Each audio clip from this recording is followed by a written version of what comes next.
सपना एक देखोगे मुश्किलें हजार आएगी, लेकिन वो मंजर बड़ा खूबसूरत होगा जब सफलता शोर मचाएगी। ऐसी ही सफलता आज हमारे शहर अध्यक्ष रविंद्र यति जी की पूरे शहर में शोर मचा रही है और हम देख रहे हैं कि किस तरीके से लगातार वो शहर अध्यक्ष के रूप में कार्य कर रहे हैं और किस तरीके से जनता से जुड़कर उनकी समस्याओं का समाधान कर रहे हैं। और आज मेरे बीच ऐसे शहर अध्यक्ष रविंद्र यति जी मौजूद है, उनसे कुछ बात करेंगे और सवालों के जवाब जानेंगे। सर, आपका साधना न्यूज में बहुत बहुत स्वागत। धन्यवाद साधना न्यूज का और पूरी टीम का। पहले तो सर सवाल यहीं से कि राजनीतिक करियर की शुरुआत कैसे हुई, आपको क्यों लगा कि अब राजनीति में आना है? मैं जब 12th का विद्यार्थी था तब राम मंदिर आंदोलन चला और भारी संख्या में कार सेवक अयोध्या पहुंचे। उसी दौरान परिवार से भी और समाज में जो माहौल देखा तो वो राम मंदिर के बारे में जब जाना, बहुत ज़्यादा उम्र तो नहीं थी, लगा कि नहीं मेरी भूमिका भी होना चाहिए। उस राम मंदिर के आंदोलन से मैं संघ परिवार से जुड़ा, राष्ट्रीय स्वयंसेवक संघ से जुड़ा, फिर बाद में विद्यार्थी परिषद से, और अभी वर्तमान में भाजपा में कार्य कर रहा हूँ। फिर छात्र राजनीति में आने के बाद छात्र संघ में पूर्व में अध्यक्ष भी रहा और फिर लंबे समय तक विद्यार्थी परिषद में जिला संगठन मंत्री, विभाग संगठन मंत्री, प्रांत सह मंत्री, विभाग प्रमुख, जिला संयोजक, महानगर मंत्री के दायित्व से होते हुए फिर मेरा युवा मोर्चा में प्रवेश हुआ। जब मैं कार्यालय जीवन मेरा समाप्त हुआ तो युवा मोर्चा में जिला का उपाध्यक्ष, प्रदेश कार्य समिति सदस्य, राजगढ़ विभिन्न जिलों का प्रभारी रहते हुए फिर मेरा भाजपा में प्रवेश हुआ। भाजपा में भारतीय जनता पार्टी के वार्ड अध्यक्ष से लेकर जिले का उपाध्यक्ष, फिर 5 साल महामंत्री और अभी जिलाध्यक्ष के रूप में भारतीय जनता पार्टी ने जो सौभाग्य दिया है उसका निर्वहन कर रहा हूँ। जब जिलाध्यक्ष की बात हो रही थी तो कई नाम सामने आ रहे थे, लेकिन मुख्यमंत्री मोहन यादव की पहली पसंद आप बन गए। अब कैसे जिम्मेदारी संभाल रहे हैं, यहाँ पे क्या जिम्मेदारियां का और निर्वहन करेंगे? मैं डॉक्टर मोहन यादव जी सहित जो प्रदेश के लोकप्रिय मुख्यमंत्री हैं, पूरी भारतीय जनता पार्टी का आभार व्यक्त करता हूं कि मुझ जैसे एक छोटे से कार्यकर्ता को, साधारण परिवार के रहने वाले एक व्यक्ति को उन्होंने मौका दिया है। तो भारतीय जनता पार्टी भोपाल चूंकि राजधानी है, जिम्मेदारियां बहुत होती हैं।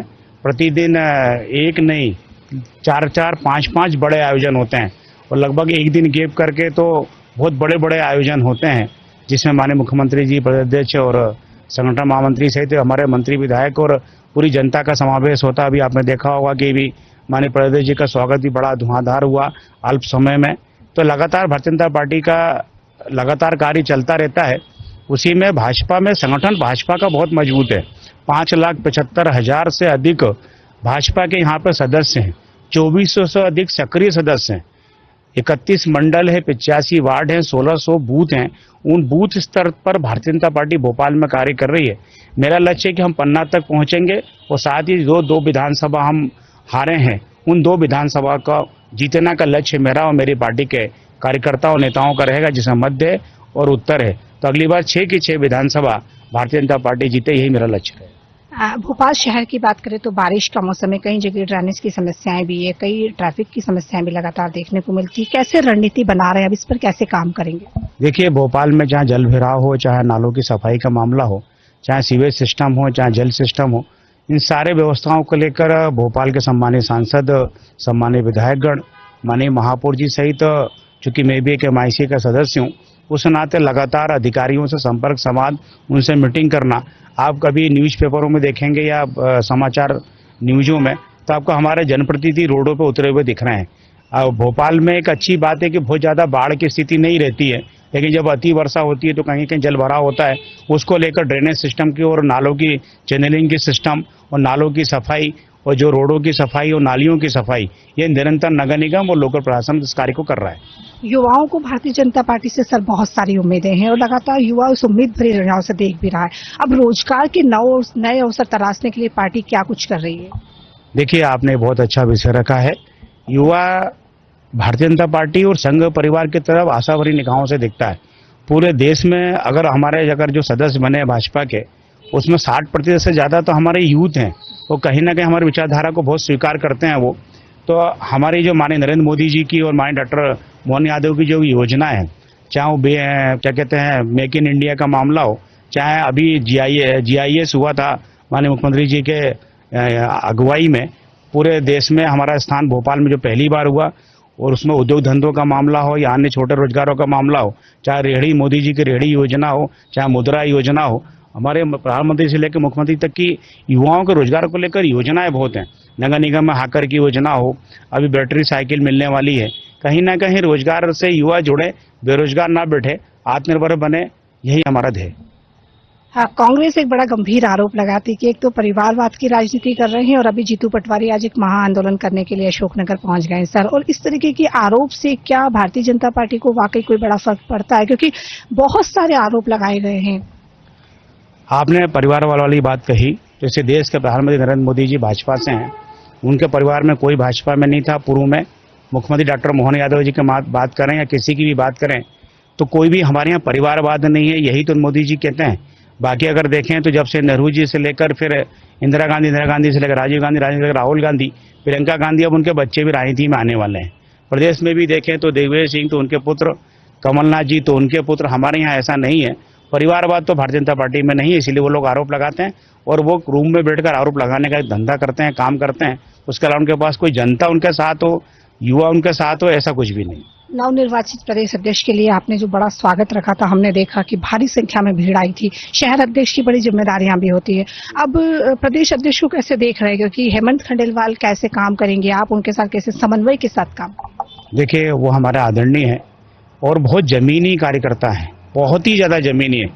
और उन्होंने कहा कि मैं एक एक कार्यकर्ता की चिंता करूंगा, उसकी क्षमता के अनुसार कार्य दूंगा।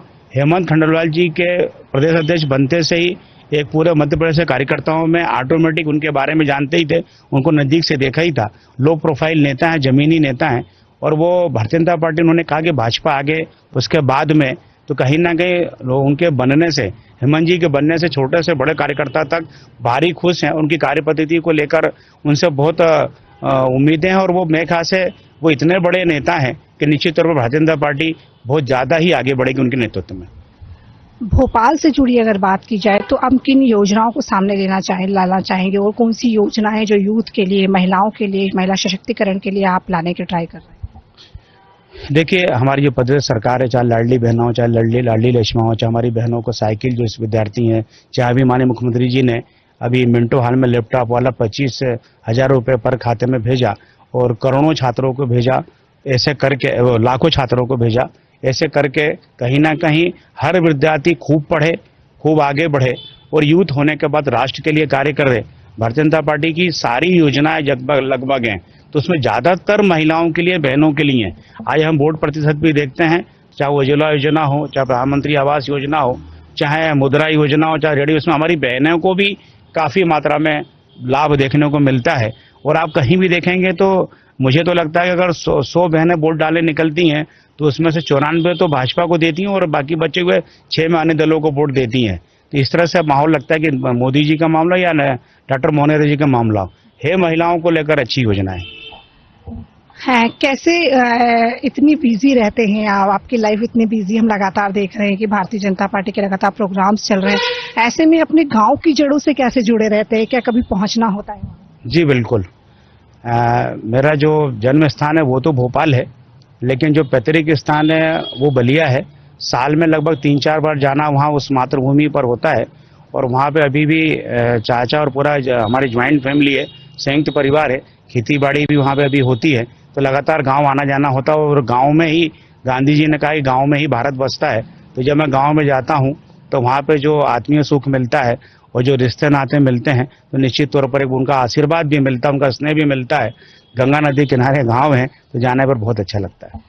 कांग्रेस लगातार ये बात कह रही है कि अब जो आगे की चुनावी रणनीति होगी उसमें भारतीय जनता पार्टी पूरी तरीके से फेल हो जाएगी, लेकिन कहीं ना कहीं युवाओं का, महिलाओं का बहुत बड़ा विश्वास है आपके साथ। तो अब आगे कैसी रणनीति होगी, क्या रोड मैप तैयार कर रहे हैं? देखिए, अभी जो केंद्र की माननीय मोदी जी के नेतृत्व में जो योजनाएं है, अभी जो पाकिस्तान का जो घटना घटी उसके बाद जो ऑपरेशन सिंदूर चला, उससे सेना के प्रति विश्वास, नरेंद्र मोदी जी के प्रति विश्वास, डॉक्टर मोहन यादव जी का लगातार युवाओं के लिए योजना लाना, GIS जैसे बड़े कार्यक्रम करना। और मैं तो खास तौर से बोलता हूं कि वो भोपाल के लिए बहुत स्नेह रखते हैं। लगातार भोपाल में अपनी उपस्थिति दर्ज करके भोपाल के विकास की बात भी करते हैं। उन्होंने अभी 7 दिशाओं में उन्होंने स्वागत द्वार की बात जो कही और उसका तत्काल भूमि पूजन किया। तो निश्चित तौर पर भोपाल की अगर मैं बात करूं और मध्य प्रदेश की बात करूं तो जो भी युवा अगर निकलता है तो कॉलेज जीवन से अगर वो कहीं विचारधारा को जोड़ना चाहता है तो संघ विचारधारा से, राष्ट्रवादी विचारधारा से, यानी कि भाजपा विचारधारा से वो जुड़ता है। जुड़ने के बाद उसके जीवन में अनुशासन और योग्यता या उसकी एक अलग जो लाइफ स्टाइल हो जाती है वो देखने को मिलती है। देश के प्रति हो या परिवार के प्रति हो, निश्चित तौर पर वो भाजपा की तरफ जुड़ता है। सर, जब हम आपका इंटरव्यू करने आ रहे थे तो कई लोगों ने हमसे कहा कि सवाल जरूर पूछिएगा कि भोपाल में जो भोपाल की बात की जाती है उसमें कहा जाता है कि अनुशासन है क्योंकि पार्टियां यहाँ बसती है, लोग यहाँ रहते हैं अलग अलग तरीके के, लेकिन आज भी भूमाफियाओं का जो कब्जा है वो देखने को मिल रहा है। कैसे निपटेंगे अब इससे, क्योंकि कई लोग इससे लगातार परेशान हैं। आपका बहुत सही विषय है, क्योंकि भोपाल राजधानी और बहुत विकास हो रहा है। उस विकास होने के कारण एकदम से जमीनों को कीमत बढ़ना, बहुत व्यवहारिक और धरातल की बात मैं आपसे कह रहा हूँ, उस कारण जमीनों की कीमत बढ़ने से भूमाफिया भी खूब बढ़ रहा है। लेकिन डॉक्टर मोहन यादव जी की जो सरकार है उसमें चाहे वो जमीन मालिक हो चाहे किसान अपना खेत मालिक हो, उसको उसका न्याय मिलेगा। कोई भी कब्जादारी को भारतीय जनता पार्टी और उसकी सरकार स्वीकार नहीं करेगी, उसका हक दिलाएगी। और मुझे लगता है कि आजकल तहसील और कोर्ट के प्रति और एसडीएम के प्रति यानी कलेक्टर के प्रति और जिला सरकार के प्रति किसानों का और रहवासियों का विश्वास बढ़ा है कि तत्काल कोई अगर वो शिकायत करते हैं तो उस पर निर्णय होता है और कार्रवाई होकर उसकी भूमि उसको दिलवाई जाती है। पहले ऐसा होता था कि जब किसी नेता से मिलना होता तो बहुत समय लेना पड़ता था। अब शहर अध्यक्ष से मिलने के लिए आम जनता आ सकती है डायरेक्ट। मुझे लगता है कि मैं 11 बजे तक निश्चित तौर पर घर मिलता हूँ और उसके बाद जनता जब फोन लगाती है तो मैं कहता हूँ मैं यहाँ पे उपस्थित हूँ। आपका जब मन करे सुबह 7 से लेकर रात के 2 बजे तक जनता बिल्कुल मिल सकती है और उसका अधिकार है और उस अधिकार का मैं सर झुकाकर सम्मान करता हूँ। आपका आदर्श नेता कौन है, किसे आप अपना आदर्श नेता मानते हैं और उसकी प्रेरणा से लगातार आगे बढ़ रहे हैं? मैं अटल बिहारी वाजपेयी जी, लालकृष्ण आडवाणी जी, और जो ये तो 2 मेरे समय के हैं, मैं इनको अपना आदर्श मानता हूँ, अपने जीवन में उतारता हूँ। इससे पूर्व डॉक्टर श्यामाप्रसाद मुखर्जी और दीनदयाल जी का मैंने जब पढ़ा तो उनके प्रति मेरी उनके विचारों को जीवन में उतारने का प्रयास किया है और उससे भी पेशे पे ले जाता हूं तो विवेकानंद जी को अपना आदर्श मानता हूं। सर, एक सवाल, ये मेरा खुद का सवाल भी और आम जनता का है कि हम लगातार शहर में काम कर रहे हैं, लेकिन जो नशा शहर में पनप रहा है, इसमें चाहे लड़की हो लड़का हो, चाहे वो युवा उभरता हुआ युवा हो, कैसे रोक लगाएंगे? इसमें मीडिया की क्या भूमिका होनी चाहिए और नेता की क्या भूमिका होनी चाहिए? देखिए, बहुत अच्छा विषय रखा है और ये जनता जुड़ा हुआ मामला है। हम भी सच में कहीं MP नगर जाते हैं, 10 नंबर जाते हैं या कुलार जाते हैं या कहीं भी जाते हैं तो हम अपनी बहनों को भी नशा करते हुए देख रहे हैं तो मन में बहुत कौफ होता है। एक जमाने में हमारी बहन अगर सिगरेट की दुकान पे भी खड़ी होती थी तो बड़ा इशू बनता था। आजकल वो फैशन के रूप में ले रहे हैं। मैं तो ये कहूँगा कि संस्कार कोई सरकार नहीं देगी, कोई संस्था नहीं देगी, संस्कार परिवारों से ही आएगा।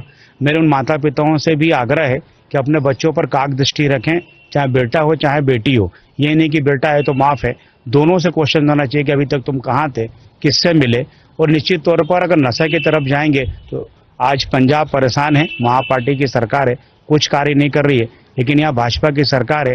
यहाँ पे हमारे पूर्व मुख्यमंत्री डॉक्टर शिवराज चौहान ने नशे पर कड़ाई से पालन किया तो अब उसी का पालन करते हुए आज मुख्यमंत्री डॉक्टर मोहन यादव जी भी निश्चित तौर पर इसकी तरफ बहुत ही कागदृष्टि लगाए हुए हैं। फिर भी मैं एक बात कहूँगा कि सब परिवारों में इसकी जरूरत है, इसके ज्ञान की और संस्कार देने की। मेरा आखिरी सवाल, शहर की जनता को क्या संदेश देंगे आज? मेरा ये मानना है कि मेरा भोपाल का भाव आना चाहिए। बड़ा तालाब तो मेरे भोपाल में है, छोटा तालाब तो मेरे भोपाल में है, 12 टाइगर तो मेरे भोपाल में रहते हैं, जंगल तो मेरे भोपाल में है। मैं समझता हूँ दूसरे शहर तो छोटे छोटे विषयों को अपना बोलते हैं, मेरे भोपाल को तो भगवान ने वरदान दिया है। जिधर देखो उधर हरियाली है, तालाब है, झील है, झरने है, रानी कमलापति का शहर है, राजा भोज का शहर है। निश्चित तौर पर हम ये कहते हैं कि भोपाल में, मैं कहता हूँ कि मेरा भोपाल का जिस दिन भाव आ जाएगा निश्चित तौर पर भोपाल पूरे देश में सबसे आगे हो जाएगा। और आज भी बड़ी खुशी की बात है कि देश की सारी राजधानियों में स्वस्थ राजधानी भोपाल है। यहाँ के रहवासी देवतुल्य हैं, उनको मैं प्रणाम करता हूँ। बहुत बहुत धन्यवाद, आपने इतना कीमती समय दिया। तो आपने सुना कि शहर अध्यक्ष रविंद्र यति जी हमारे साथ मौजूद थे। कई बातें उन्होंने कही, अपने गांव की जड़ों से कैसे वो जुड़े हुए हैं, शहर में किस तरीके से लगातार भारतीय जनता काम कर रही है और आगे का रोड में क्या होगा, इसके लिए भी उन्होंने तमाम बातें कही। फिलहाल के लिए इतना ही। देखते रहिए साधना न्यूज मध्य प्रदेश।